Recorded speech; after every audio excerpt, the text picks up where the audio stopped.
नेपाल के काठमांडू के एक गांव में किचकन्या। जय महाकाली दोस्तों, मैं श्याम शर्मा आपका दोस्त आपके लिए लेकर आया हूँ नेपाल के काठमांडू के एक गांव में भटकने वाली आत्मा किचकन्या की घटना। ये घटना साल 1994 की घटना है और इस घटना को हमें भेजा है महेंद्र जी ने। ये अनुभव उनका अपना खुद का है कि किस तरह से वो उस खतरनाक किचकन्या की आत्मा से बचे। वैसे तो महेंद्र जी आगरा के रहने वाले हैं और वो अपने मौसा जी के घर जो कि नेपाल के काठमांडू में है वहाँ कुछ दिनों के लिए छुट्टी मनाने के लिए गए थे। हम यहाँ उस गांव का नाम नहीं लेना चाहेंगे, लेकिन इंसिडेंट को आगे बढ़ाने के लिए हम यहाँ गांव का नाम बंदी घाट रख लेते हैं। ये घटना हम महेंद्र जी की जुबानी सुनाएंगे।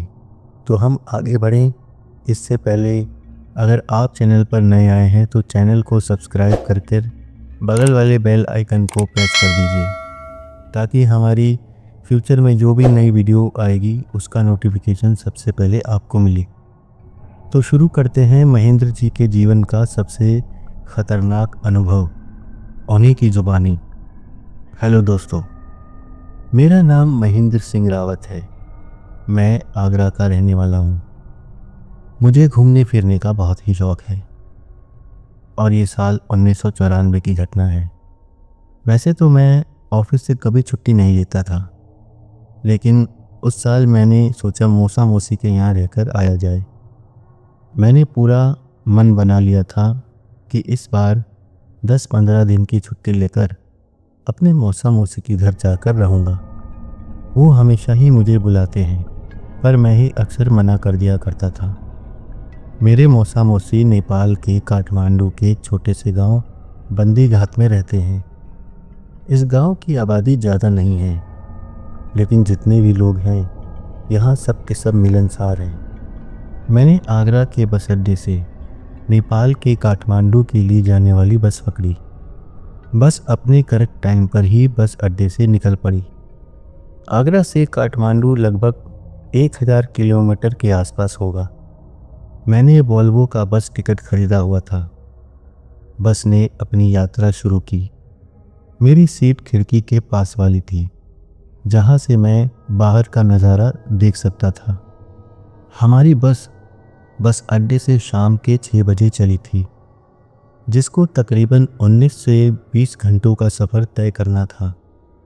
बस के कंडक्टर ने हमें खिड़की से पर्दा हटाकर बाहर देखने के लिए मना किया हुआ था, लेकिन मैं कभी कभी उससे नज़र बचाकर चोरी चोरी पर्दा हटाकर देख ही लेता था। अब बस को चलते हुए 3-4 घंटे बीत चुके थे। बस में सभी यात्री सो रहे थे। बस मैं ही एक ऐसा था जो कि जगा हुआ था। मैंने बाहर का नज़ारा देखने के लिए थोड़ा सा पर्दा हटाकर देखा तो बाहर कुछ नहीं दिख रहा था। एकदम घुप अंधेरा था। मैं बाहर देख ही रहा था कि तभी मेरी नज़र एक बाहर दूर लैंप पोस्ट पर पड़ी। वहाँ कोई खड़ा था। मैं ठीक से कुछ देख नहीं पा रहा था कि तभी एक हाथ ने मुझे झकझोर कर रख दिया और एक आवाज़ आई, मैंने कहा था ना कि बाहर नहीं देखना। बाहर चोर चक्के भी हो सकते हैं या कोई छलावा भी हो सकता है। छलावा शब्द सुनकर मैं थोड़ा चौंक गया और पूछा कि ये छलावा क्या होता है? तो कंडक्टर ने कहा, ये छलावा एक तरह का भूत ही होता है जो सड़क पर खास तौर से सुनसान हाईवे पर ही नज़र आते हैं। मैंने उससे पूछा कि क्या आपने देखा है किसी तरह के छलावे को? तो कंडक्टर ने बताया कि अरे बाबूजी, छलावे तो हम बसों में घूमने वालों को दिखाई देते ही रहते हैं। हमारे लिए तो ये आम बात सी हो गई है। इतना कहकर वो जाने लगा तो मैंने झट से पूछ लिया, अपना कोई ऐसा अनुभव बताइए ना। तो कंडक्टर ने बताया कि अभी पिछले महीने की ही बात है। जैसे हम अभी जा रहे हैं काठमांडू, वैसे ही उस वक्त भी जा रहे थे।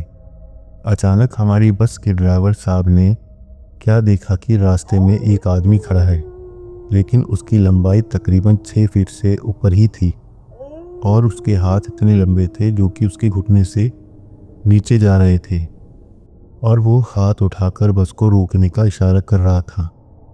लेकिन हमें ये समझते देर न लगी कि वो कोई आदमी नहीं बल्कि कोई भूत या छलावा था। और जैसे ही हमने उसे पार किया तो देखा वो हमारी बस के पीछे पीछे ही भाग रहा था। जब ड्राइवर ने देखा तो उसने बस की स्पीड और बढ़ा दी, लेकिन हमने देखा कि अभी भी वो छलावा बस के पीछे पीछे ही भाग रहा था। हम तो डर गए थे। तभी हमने हनुमान चालीसा बस में चला दी। तब कहीं जाकर उसने हमारा पीछा छोड़ा। बस मैं इसलिए मना कर रहा था कि कहीं कोई छलावा पीछे न पड़ जाए।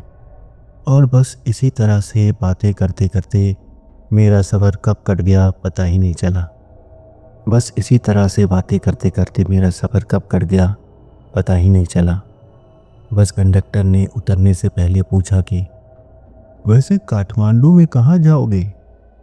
तो मैंने उससे कहा कि मैं बंदीघाट जाऊंगा। बंदीघाट का नाम सुनकर कंडक्टर थोड़ा घबरा सा गया और अचानक ही उसके चेहरे की हवाइयाँ उड़ गई। मैंने उससे पूछा कि क्या हुआ भाई साहब, किस सोच में डूब गए? तो कंडक्टर ने मुझसे पूछा कि आपका कौन रहता है वहाँ? मैंने थोड़ा गंभीर होकर जवाब दिया, मेरे मौसा मौसी रहते हैं वहाँ पर। क्यों, क्या हुआ? कंडक्टर बोला, वैसे तो कोई बात नहीं, बस रात का डर है भाई साहब। मैंने भी बस सुना ही है कि रात में वहाँ किचकन्या घूमती है और जो भी उसके सामने पड़ जाता है वो उसका सारा खून चूस लेती है। तभी मैं ज़ोर से हंस पड़ा और बोला, किचकन्या यानी कि भूत भूत समथिंग। अरे भाई साहब, आप किस ज़माने में जी रहे हो? ये किचकन्या भूत भूत कुछ नहीं होता। कंडक्टर इतना सुनकर चला गया और मैं बस से उतरकर अपनी मंजिल बंदीघाट जाने के लिए दूसरा तरीका ढूंढने लगा, यानी टैक्सी या कोई घोड़ा गाड़ी। फिर बस अड्डे से थोड़ा दूर चलने पर मुझे एक टैक्सी वाला दिख गया। मैंने उससे बंदीघाट जाने के लिए बोला तो उसने कहा, अंदर नहीं जाऊंगा क्योंकि वहाँ जाते जाते शाम हो जाएगी और वहाँ जाना खतरे से खाली नहीं। फिर मैं उस टैक्सी में बैठकर बंदीघाट के लिए निकल गया। 3 बजे तो मैं बस से उतरा ही था। फिर टैक्सी मिली 4 बजे के आसपास और पहुँचते पहुँचते 6 बज गए। तभी बंदीघाट के बोर्ड के सामने उस टैक्सी वाले भैया ने टैक्सी रोक दी और कहा, भाई साहब मैं यहाँ से आगे नहीं जाऊँगा। फिर मैंने उसका किराया दिया और टैक्सी से उतर गया। पीछे से एक घोड़ा गाड़ी आ रही थी। मैंने उससे कहा कि भाई साहब, क्या आप मुझे थोड़ा आगे तक छोड़ दोगे? इस गांव में मेरे मौसा मौसी रहते हैं। तो उसने कहा, अरे भैया आप इस वक्त क्यों आए हो? थोड़ा और समय रहते आ जाते, थोड़ी ही देर में सूर्यास्त होने वाला है। मेरे काफ़ी बार कहने पर वो मुझे आगे ले जाने के लिए तैयार हुआ। उस गांव में मैं जैसे जैसे अंदर जा रहा था तो देखा एक भी शख्स वहाँ दिखाई नहीं दे रहा था सिवाय गली के आवारा कुत्तों के। जब घोड़ा गाड़ी वाले ने मुझसे पूछा कि मैं कहाँ से आया हूँ तो मेरे बताने पर वो बोला कि मरने के लिए इतनी दूर आए हो भैया? अभी तो हमें सामने जो मंदिर दिखाई दे रहा है ना, वहीं जाकर अंदर ठहरना पड़ेगा, वरना सूर्यास्त होते ही हमारी ज़िंदगी की कोई गारंटी नहीं। मेरी मना करने पर भी वो घोड़ा गाड़ी वाला ना माना और उसने मंदिर में अपनी घोड़ा गाड़ी ले जाकर खड़ी कर दी। पूरी रात उस गाड़ी वाले ने और मैंने कुत्तों के रोने की आवाज़ें सुनी, तो कभी उल्लू की आवाज़ें, तो कभी पायलों की छनछनाहट। जब भी पायल की छनछनाहट की आवाज़ आती तो वो घोड़ा गाड़ी वाला सहम जाता और कहता कि हे भगवान रक्षा करना। मैंने उससे पूछा कि वो इतना डर क्यों रहा है, आखिर ऐसी क्या बात है? तो उसने अपनी उंगली को अपने होठों पर रखकर धीमे स्वर में बोला, चुप हो जाओ, क्यों मरवाना चाहते हो? फिर मैं चुप हो गया। रात हम दोनों ने उसी मंदिर में बिताई। जब सुबह हुई तब जाकर उस घोड़ा गाड़ी वाले की जान में जान आई। फिर मैंने उसे अपने मौसा मौसी का एड्रेस बताया तो उसने मुझे वहाँ छोड़ दिया। जब मैं अपने मौसा मौसी के यहाँ पहुँचा तो वो भी मुझे देखकर खुश हो गए और डर भी गए। फिर पूछा कि तुम ठीक तो हो ना बेटा? मैंने हाँ कहा और फिर उन्होंने मुझे हाथ मुंह धोकर आराम करने के लिए कहा।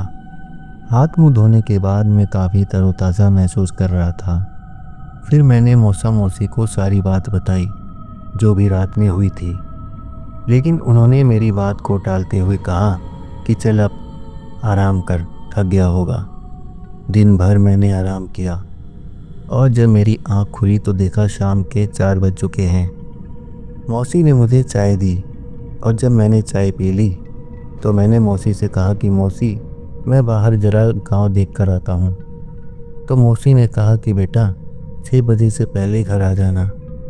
मैं हाँ बोलते हुए निकल गया। गांव में जिससे भी मिलता वो डरा हुआ लग रहा था। अब 6 बजने वाले थे। एक मन हुआ कि कुछ देर रुकूं, पर मौसी की बात याद आ गई। उन्होंने कहा था कि घर 6 बजे से पहले आ जाना और अब 6 बजने ही वाले थे। मैं कुछ ही देर में घर लौट आया, रात का खाना खाया और सोने के लिए मौसा मौसी ने जो कमरा दिया था उसी में आ गया। टाइम धीरे धीरे बीत रहा था। दिन भर सोने की वजह से मुझे अब रात में नींद नहीं आ रही थी। मैंने सोचा कि घर की छत पर जाकर थोड़ी हवा खा लेता हूँ, तो यही सोचकर मैं छत पर चला गया। कुछ देर तो मैंने सब तरफ देखा। पूरा गांव सुनसान हो रखा था। ऐसा लग रहा था कि गांव वीरान है। झिंगुरों की आवाज़ रात के सन्नाटे की चुप्पी को झकझोर रही थी। तभी देखा कुछ गली के कुत्ते हमारी गली की तरफ देखकर भौंक रहे हैं, क्योंकि मौसा मौसी का घर बिल्कुल चौराहे पर था और जो बिजली का खंभा था जिस पर लैंप टिमटिमा रहा था, मतलब लुक-झुक कर रहा था। जब गौर से देखा तो वहाँ कोई साया सा दिखा। फिर ध्यान दिया कि कुत्ते उसी की तरफ देखकर भौंक रहे हैं। वो काला साया, ऐसा लग रहा था जैसे कोई औरत खड़ी हो। कुत्ते और बुरी तरह से घुर्राने लगे। उस साए ने एक कदम कुत्तों की तरफ बढ़ाया तो कुत्ते कुछ कदम पीछे हट गए। अगर मैं उस साए के बारे में अपने शब्दों में बताऊं तो वो किसी औरत का साया था। बाल लंबे थे और शायद उसने लाल मैरून रंग की साड़ी पहनी हुई थी। एक मन हुआ कि उसको आवाज़ दूं, लेकिन कुछ सोचकर रुक गया। अब मुझे नींद आने लगी थी तो मैं वापस नीचे आ गया और अपने कमरे में सो गया। अब सुबह देर से उठा क्योंकि रात को देर से सोया था। मौसी ने मुझसे कहा, क्यों बेटा, नींद आई या नहीं? तो मैंने मौसी से कहा कि हाँ मौसी, थोड़ी नींद आई थी। फिर खाना खाकर मैं गांव में घूमने के लिए निकल गया। मुझे वही घोड़ा गाड़ी वाला आदमी मिला जिसके साथ मैं मंदिर में रुका था। उसने मुझसे कहा, अरे भैया ठीक तो हो ना? उस दिन के बाद दिखे ही नहीं। तो मैंने भी कह दिया, हाँ वो मौसा मौसी ज़्यादा बाहर नहीं आने देते। तो उस घोड़ा गाड़ी वाले ने कहा कि हाँ भैया, अंदर ही रहना ज़्यादा से ज़्यादा, क्योंकि इस गांव में तो रात में किचकन्या भटकती है। फिर मैंने पूछा कि इससे कोई खतरा तो नहीं? तो उस गाड़ी वाले ने कहा कि खतरा क्यों नहीं है, वरना गांव में इतनी मौतें क्यों होती? कल भी मंदिर के पास में ही एक युवक की लाश मिली थी। उसकी गर्दन को पीछे यानी पीठ की तरफ मोड़ा हुआ था। उसका पूरा खून चूस लिया था। अब मैंने सोचा कि क्या जो मैंने कल रात वो औरत देखी वो किचकन्या थी। मैं घर वापस आ गया। घर आकर मैंने फिर मौसा मौसी से पूछा कि ये किचकन्या क्या भला है? तो उन्होंने जवाब दिया कि बेटा तुम इन सब बातों में अपना दिमाग ख़राब ना करो। अब चलो शाम होने वाली है, खाना खाकर सोना है। तो मैंने पूछा कि आखिर आप लोग मेरी बात का जवाब क्यों नहीं देते? जब मैंने बहुत पूछा तो मौसा जी ने बताया कि बेटा ये गांव जिस भूमि पर बसा है, यहाँ कई साल पहले इसी भूमि पर एक गर्भवती औरत की लाश मिली थी। उसके पति ने दूसरी औरत कर ली थी क्योंकि वो उसको पसंद नहीं करता था और उस औरत को खूब मारता पीटता था। फिर एक दिन वो औरत उस आदमी के जुल्मों सितम से तंग आकर उस आदमी के घर से बाहर निकली और फिर गांव के पास ही जो जंगल है वहां जाकर छिप गई। लेकिन पता नहीं कैसे उस आदमी को पता चल गया और उस आदमी ने, जो कि उसका पति था, उस औरत और उसके पेट में पल रहे बच्चे समेत उसको जान से मार दिया ताकि वो उस पर इल्ज़ाम लगा सके कि वो अपने प्रेमी के साथ भाग गई। और उसने उस औरत को एक पीपल के पेड़ के नीचे गाड़ दिया। लेकिन जल्दबाजी में उसने नहीं देखा कि उस औरत की हथेली बाहर ही रह गई है। कई महीनों तक उस औरत की लाश उसी पेड़ के नीचे रही और उसका हाथ उसी स्थिति में बाहर रहा। फिर कुछ लोग गांव के वहां से गुजर रहे थे तो उन्होंने उस औरत का सड़ा गला हाथ देखा तो उन्हें समझते देर न लगी कि किसी की लाश है ज़मीन के नीचे। जब उन गांव वालों ने उस औरत की लाश को निकालकर उसका अंतिम संस्कार करना चाहा तो उसकी आत्मा ने अंतिम संस्कार स्वीकार नहीं किया और गांव वालों को श्राप दे दिया कि अब गांव में जो भी रात के समय निकलेगा उसको वो जिंदा नहीं छोड़ेगी। तब से लेकर आज तक उस औरत का श्राप किचकन्या के रूप में लगा हुआ है। इस बात को कई साल बीत चुके हैं लेकिन आज भी लगता है जैसे कि कल की ही बात है। मौसा जी ने जो भी बताया उसे सुनकर मुझे बहुत अजीब लगा और दुख भी हुआ। रात को खाना खाकर हम सब सोने चले गए। अचानक कुत्तों के भौंकने की आवाज़ सुनकर मेरी नींद टूट गई। मैंने सोच लिया कि आज मैं किचकन्या का पीछा करूँगा। कुत्ते गली में भौंक रहे थे। आज मौसम भी थोड़ा ख़राब था। बारिश तो नहीं हो रही थी लेकिन बादल गरज रहे थे। हवाएं तेज़ चल रही थी। मैं घर की छत पर आ गया और एक कोने में चुपचाप बैठकर उस किचकन्या के आने का इंतज़ार करने लगा। तभी मैंने पायल की आवाज़ सुनी। मैंने सोच लिया था कि आज मैं किचकन्या का पीछा करूँगा। मैंने घर का दरवाज़ा धीरे से खोला और बाहर की तरफ निकल गया।